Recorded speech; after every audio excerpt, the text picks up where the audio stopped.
Assalamualaikum warahmatullahi wabarakatuh. Alhamdulillahirabbil alamin. Wassalatu wassalamu ala asyrafil mursalin sayyidina Muhammadin wa ala alihi wa sahbihi ajmain. Amma ba'du. Teman-teman, adik-adik pondok pesantren Asy-Syuhada yang dirahmati oleh Allah. Alhamdulillah masih tetap semangat mengaji ya. Semangat ya. Atau sudah kendor. Mudah-mudahan terus semangat. Mudah-mudahan bisa melawan rasa malas, bisa terus bermujahadah. Karena kunci ilmu itu ya harisun, harus punya keinginan yang kuat, harus ada kesungguh-sungguhan, harus merasakan lelah.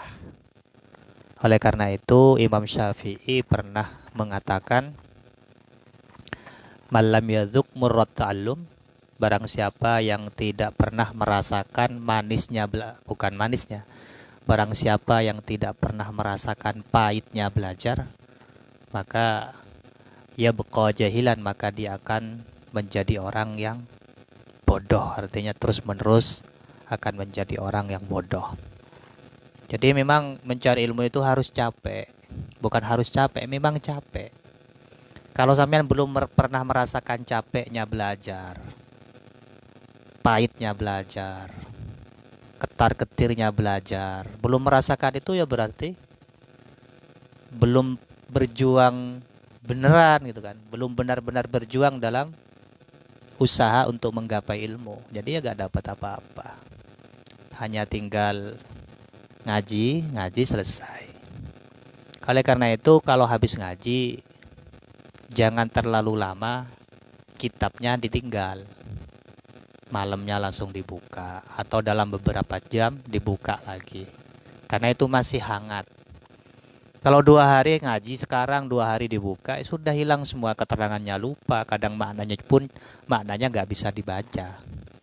Jadi habis ngaji, itu keterangannya dicatat, dibuka-buka, diingat-ingat. Kadang walaupun tanpa dibaca, itu sudah langsung nyambung. Oh tadi saya ngaji, oh gini ya, gini. Itu namanya menyambungkan ilmu dengan pikiran, dengan hati gitu.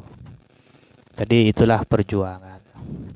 Kalau hanya habis ngaji kitabnya ditinggal, apalagi dilempar itu, habis ngaji karena malas ngaji, nyampe di kamar kitabnya dilempar. Itu ya ilmunya langsung lari lah, nggak dapat ilmu.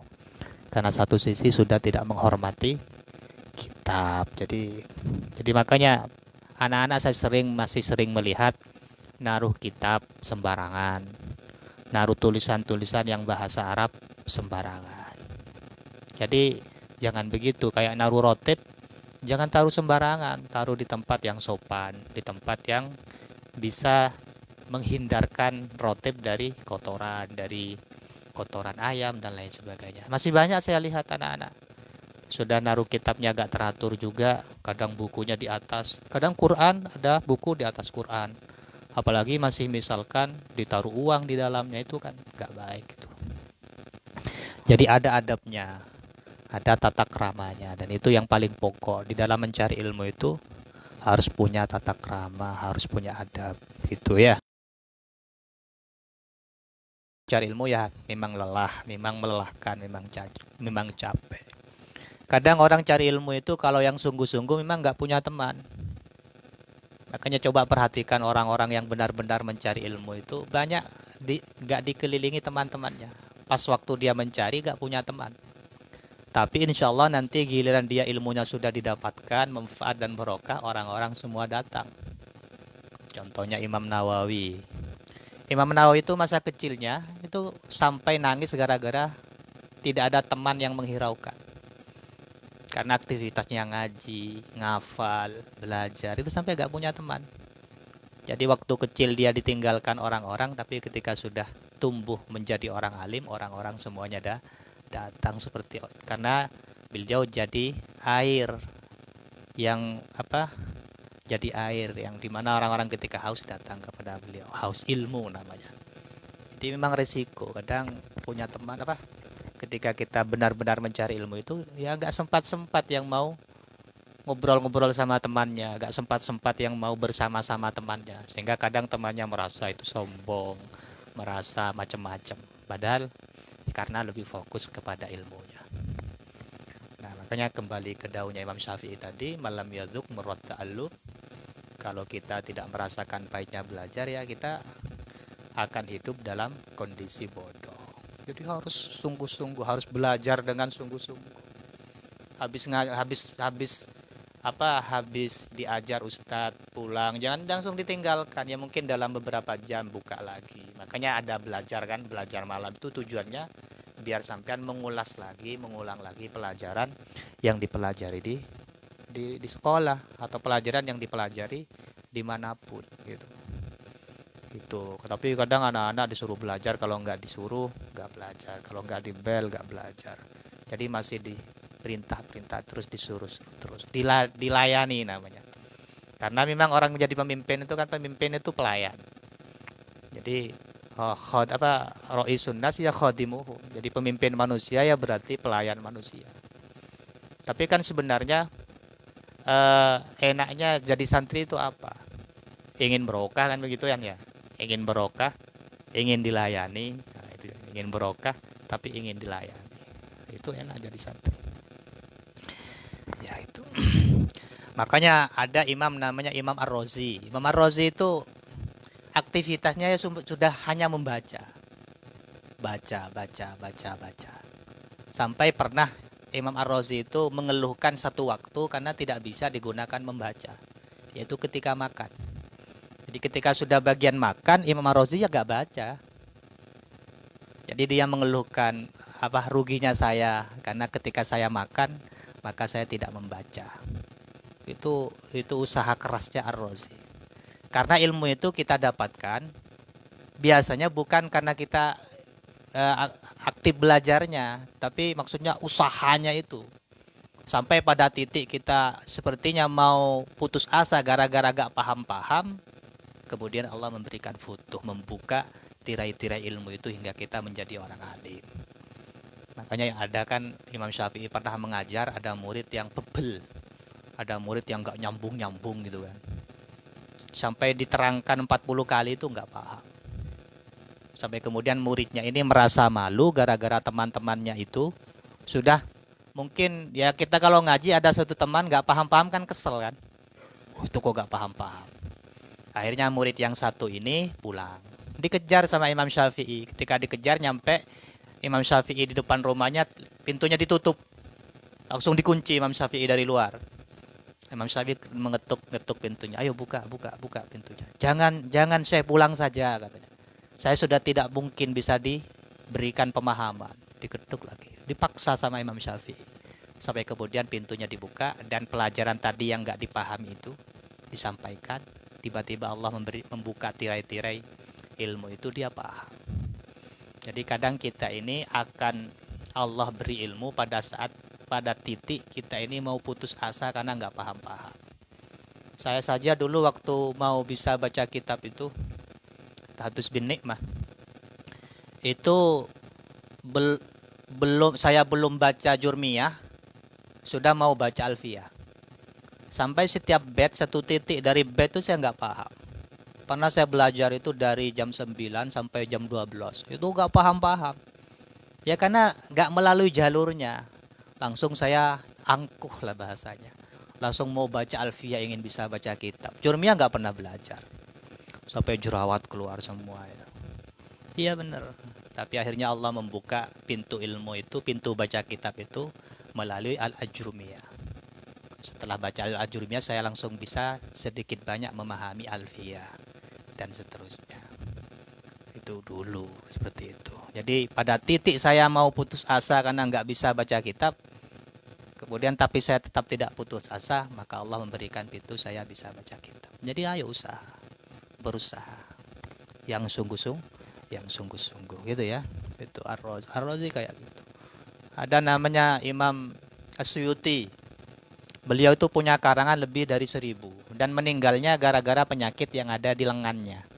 Kenapa kok penyakit ada di lengannya? Ya dia nulis terus.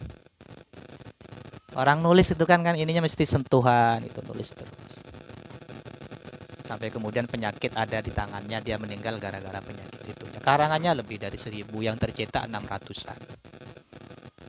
Imam Nawawi itu umurnya meninggal dunia umur 59, karyanya lebih dari 400. Nah saya ini apa? Gak ada apa-apanya. Sudah gak berusaha kan begitu, kurang berusaha. Ya, sulit gitu untuk bisa mengejar ilmu itu. Ada namanya Imam siapa itu? Tadi Imam Syuuti. Ada Imam Syafi'i itu. Imam Syafi'i itu meninggal gara-gara penyakit apa itu, ambeien. Imam Syafi'i itu meninggal gara-gara ambeien. Ya mungkin banyak duduk. Hingga pada suatu majelis ketika dia mengajar, dia bawa umplung. Ini umplung. Kaleng. Dia bawa kaleng. Kalengnya itu diduduki sambil dia ngajar. Jadi darah itu dia ngajar, darah itu sambil mengalir. Dari dia itu tidak ingin meninggalkan taklimnya, mengajarnya. Dari dia tidak menginginkan tidak belajar dan mengajar. Jadi itu sampai dia bawa kaleng berdarah-darah itu dia masih ngajar. Itu perjuangan orang dulu. Nah kita ini makanya tadi kalau malam yaduk murad alum, kalau kita belum merasakan pahitnya belajar, ya maka kita akan menjadi orang yang bodoh. Pokoknya harus berusaha dengan benar-benar berusaha. Itu Imam Syafi'i. Imam Abu Hanifah itu waktunya ya mengajar. Dia itu dari habis sholat subuh ngajar sampai duhur. Habis duhur dia mengajar sampai asar. Baru habis asar dia mengajar sampai maghrib. Baru setelah maghrib dia istirahat. Habis isya ngajar lagi sampai subuh.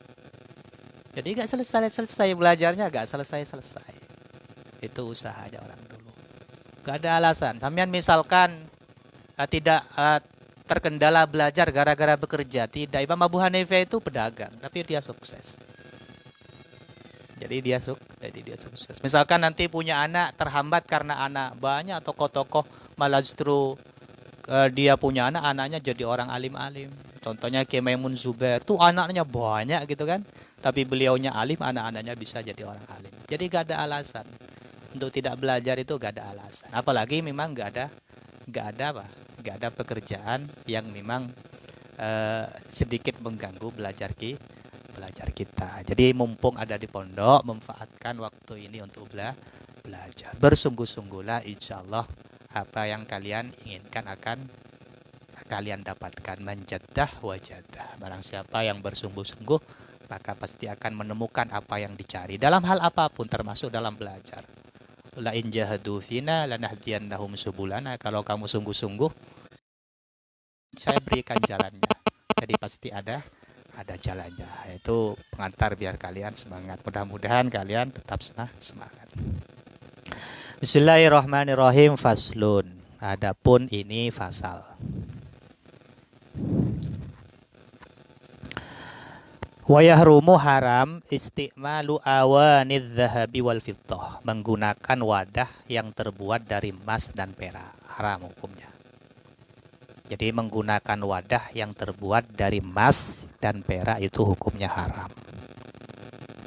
Ya biasanya kalau orang-orang miskin menengah ke bawah nggak mungkin. Sepertinya tidak akan punya wadah yang terbuat dari emas dan perak kan ya. Buat apa?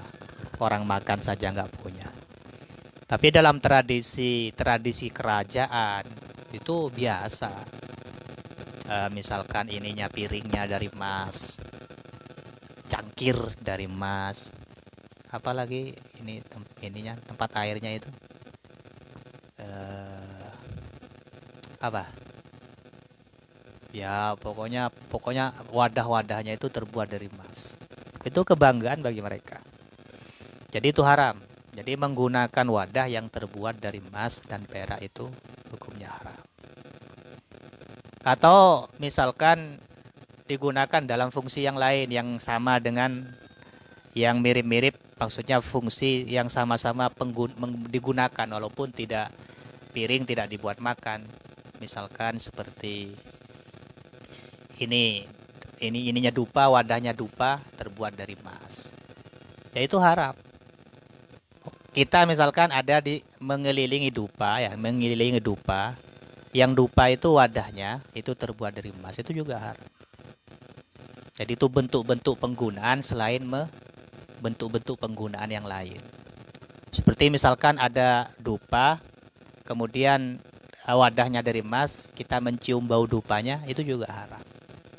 Itu juga haram. Jadi pokoknya menggunakan wadah yang terbuat dari emas itu hukumnya haram. Dan bentuk-bentuk penggunaan yang lain pun juga hukumnya haram. Jadi bagi siapa yang haram? Bagi orang mukallaf, meskipun perempuan. Jadi kalau urusan menggunakan wadah yang terbuat dari emas dan perak itu bagi siapapun, laki-laki, perempuan, ya haram. Kalau perhiasan beda. Kalau perempuan menggunakan perhiasan baik dari emas atau yang lain kan nggak ada masalah. Anting, terus kalung, gelang, bahkan gelang kaki. Nah yang masalah kalau kalau cowok, laki-laki pakai kalung, pakai anting, pakai gelang kaki atau gelang tangan, itu kan namanya laki-laki yang kecewean, haram. Jadi laki-laki pakai anting ya haram, bukan gaul, itu namanya cewek bukan cowok.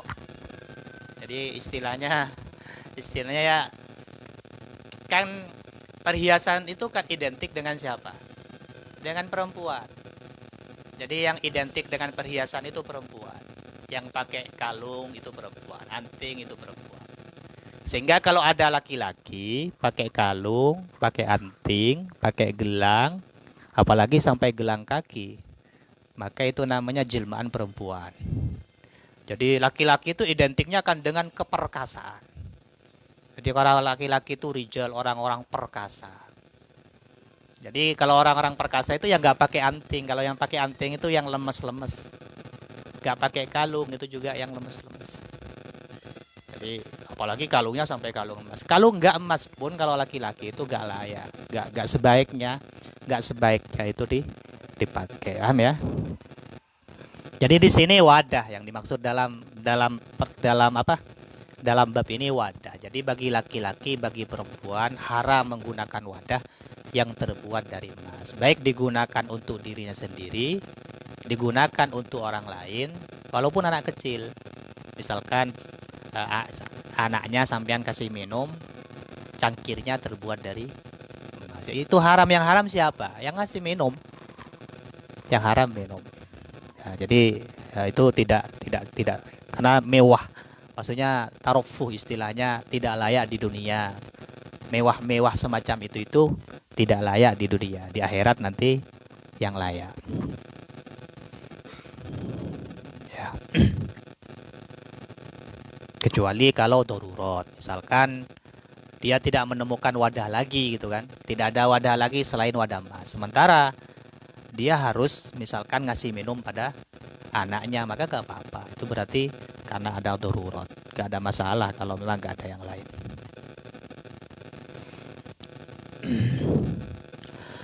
Wattiqaduha, demikian pula haram menyimpannya.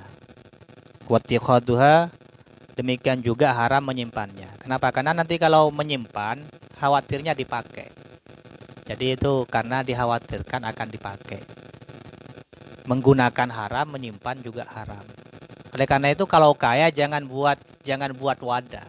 Kalau misalkan sampean kaya jangan buat wadah dari emas karena khawatir nanti dipakai. Itu jangan buat wadah dari emas kalau kaya. Belikan saja, beli anting, beli kalung, jadikan perhiasan dan pakai nanti. Yang pakai tentunya perempuan bukan laki-laki. Jadi menyimpannya pun juga haram. Kenapa? Karena ini dikhawatirkan nanti akan dipakai juga. Haram. Walau inaan shaghiran, meskipun itu wadah itu kecil. Seperti misalkan tempatnya celak. Kan kalau di Arab itu kan yang kuningan ya, besi kuning itu kan celak-celak itu kan ada. Itu bukan emas itu. Tapi kalau misalkan sampean buat wadah dari emas walaupun kecil seperti tempatnya celak itu itu juga haram. Walaupun karena kecil ya, agak kecil besar sama aja, tetap haram. Kalau wadah tetap haram. Kayak buat wadah untuk bukhur, untuk apa? Untuk dupa, itu kan kecil. Itu juga haram. Bahkan nyiumnya haram, buatnya haram, menggunakannya haram, mengelilinginya juga haram.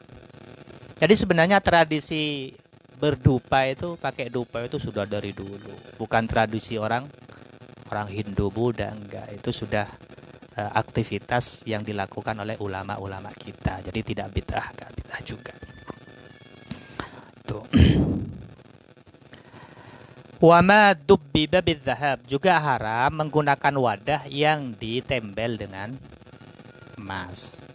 Baik itu sedikit ataupun banyak. Baik itu untuk perhiasan atau ada hajat. Misalkan ada hajat. Kalau ada hajat ya tidak sampai pada haram, makruh. Kalau lizina ya haram. Jadi wa ma dubbiba juga haram menggunakan wadah yang ditempel dengan emas. Misalkan berlubang, kemudian karena sampean terlalu kaya gitu kan, akhirnya ditempel dengan emas. Wala yahrumu ma dubbiba bil fiddah, dan tidak haram wadah yang ditempel dengan perak. Kalau ditempel dengan perak agak haram. Illa dobbatan kabiratan lizina, kecuali gitu loh. Kecuali tempelan yang besar karena untuk hiasan. Jadi misalkan sampean punya wadah, kemudian wadahnya ditempel dengan apa? Dengan perak, tapi tempelannya besar. Tempelannya besar dan dibuat untuk hanya sekedar hiasan, itu haram. Kalau hanya sekedar hiasan itu haram. Kalau tempelan kecil walaupun untuk hiasan nggak haram, cuman makruh. Kalau hajat hukumnya boleh. Masih ingat gak di Fathul Qoribnya kan begitu ya? Masih ingat kan? Dulu nggak paham, sekarang lupa kan gitu. Dulu gak paham, sekarang lupa. Jadi gitu ya. Jadi haram menggunakan wadah yang ditempel. Wala yahrumu, dan tidak haram menggunakan wadah yang ditempel dengan tempelan perak. Kecuali kalau tempelannya itu besar untuk hiasan. Wa yahillul mumawwah bihima. Wa yahillu al mumawwah bihima, dan halal menggunakan wadah yang disempuh, beda ya, ditempel dengan disempuh beda. Dan halal menggunakan wadah yang disempuh baik dengan emas ataupun perak. Tapi nanti kalau dengan emas itu harus sempuannya itu tidak banyak. Maksudnya sempuan tidak banyak itu tidak menghasilkan sesuatu ketika dipanaskan di dalam, dipanggang di atas api gitu. Jadi kalau sempuan dengan perak dan dengan emas itu hukumnya halal. Faslun, adapun ini adalah fasal. Yusannu, disunahkan as-siwaku, siwak fi kulli halin, di setiap keadaan. Sunnah hukumnya siwak di setiap keadaan. Tapi ini biasanya siwak ini seperti bolpen, itu cepat hilang. Dan saya perhatikan kalau cewek tidak punya tradisi bersiwak. Padahal sebenarnya ya mungkin identik dengan ini ya. Kalau siwak identik dengan cerokong. Enggak lah. Tidak.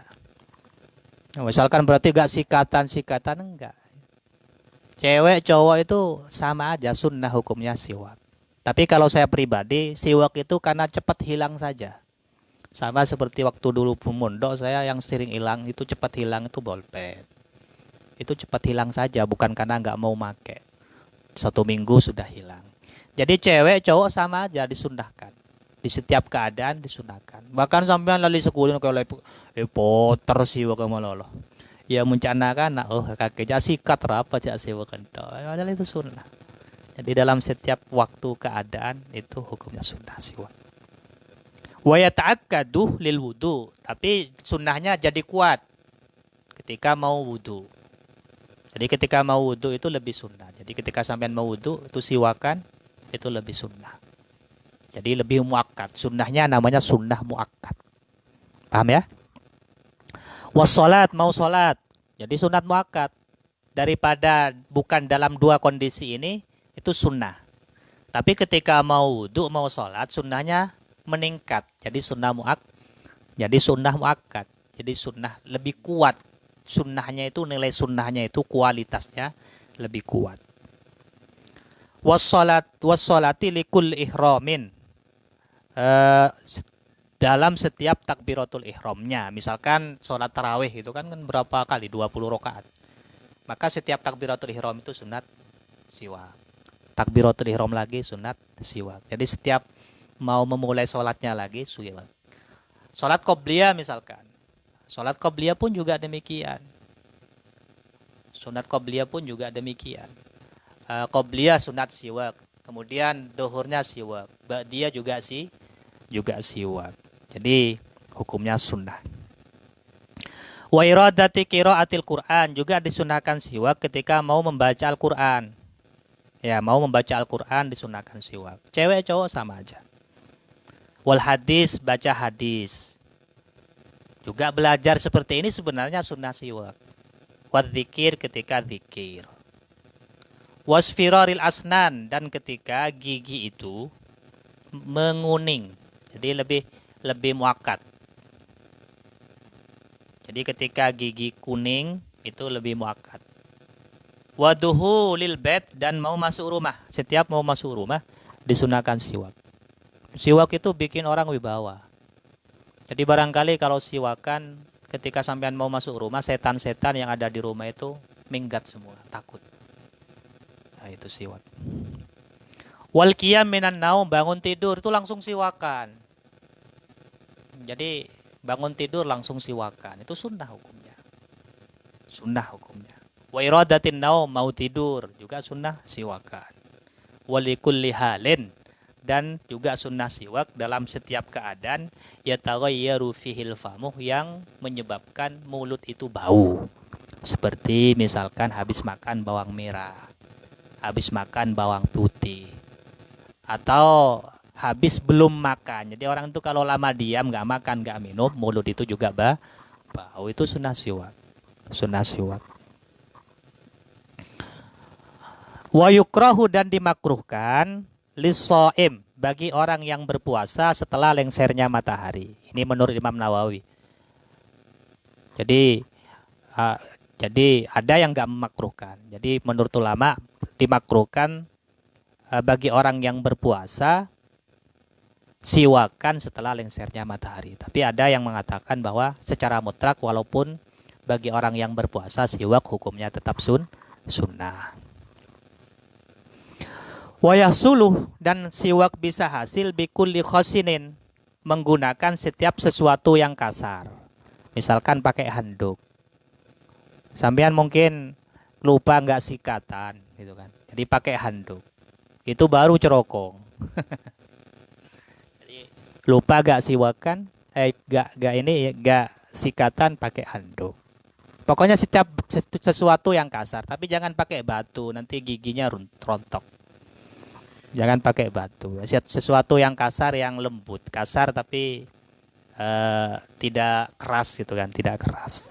Makanya kalau pakai kayu biasa sampean siwakan kan kasar itu, tapi nanti gusinya luka. Jadi sesuatu yang bendanya itu seperti siwak. Siwak itu kan luar biasa itu. Walaupun kita menggunakannya dengan keras, maka itu tetap gak buat gusi ini luka. Jadi aslinya wayasuluh, siwak itu bisa hasil menggunakan apa saja yang kasar, illa isba'ahu, kecuali jari-jari. Jadi kalau menggunakan jari-jari sendiri ya, itu ini kalau menggunakan jari-jari itu nggak sunnah. Walaupun jari-jarinya kasar, misalkan orang tani itu kan jari-jarinya kan kasar-kasar. Jadi kalau petani yang tangannya kasar itu, atau orang yang sering kerja keras itu kan tangannya kasar, itu tetap nggak sunnah digunakan. Ya. Wal arok, tapi menggunakan kayu arok itu lebih utama.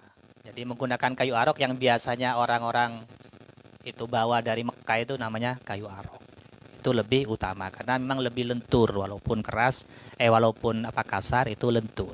Gak bisa sampai membuat gusi ini luka. Suman nakhlu, kemudian pakai kayunya kurma ya, mungkin kurma, kayunya kurma. Wa yustahabbu ayyastaka biya bisin nud dia bilma, dan disunahkan siwak dengan benda yang kering tapi sudah dibasahi dengan air. Jadi dengan benda yang kering dan dibasahi dengan air.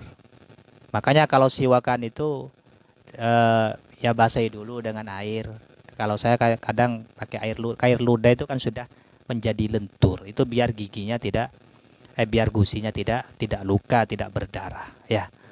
Nah, itu.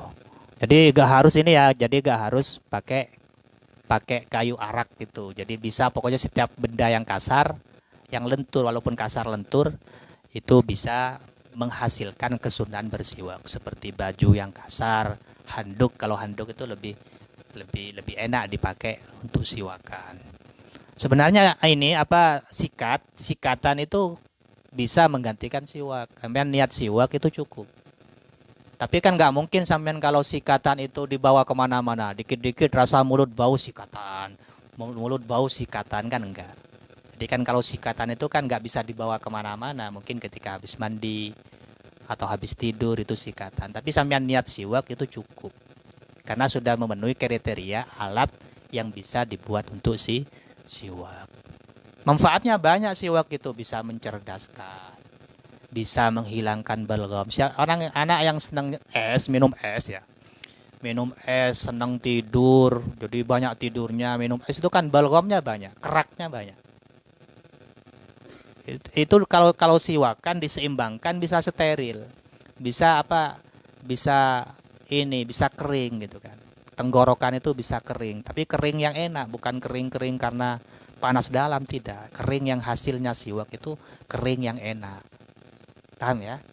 Itu manfaatnya bisa bikin cerdas, bisa menghilangkan belgom.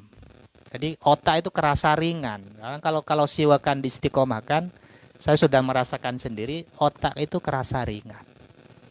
Bahkan itu bisa menghilangkan penyakit-penyakit yang lain seperti gatal-gatal. Itu kata ulama sedemikian, gatal-gatal pun juga bisa dihilangkan dengan siwak itu ya. Tapi kalau istiqomah, itu salah satu manfaatnya siwak, bisa buat wibawa setan takut kepada orang-orang yang siwakan.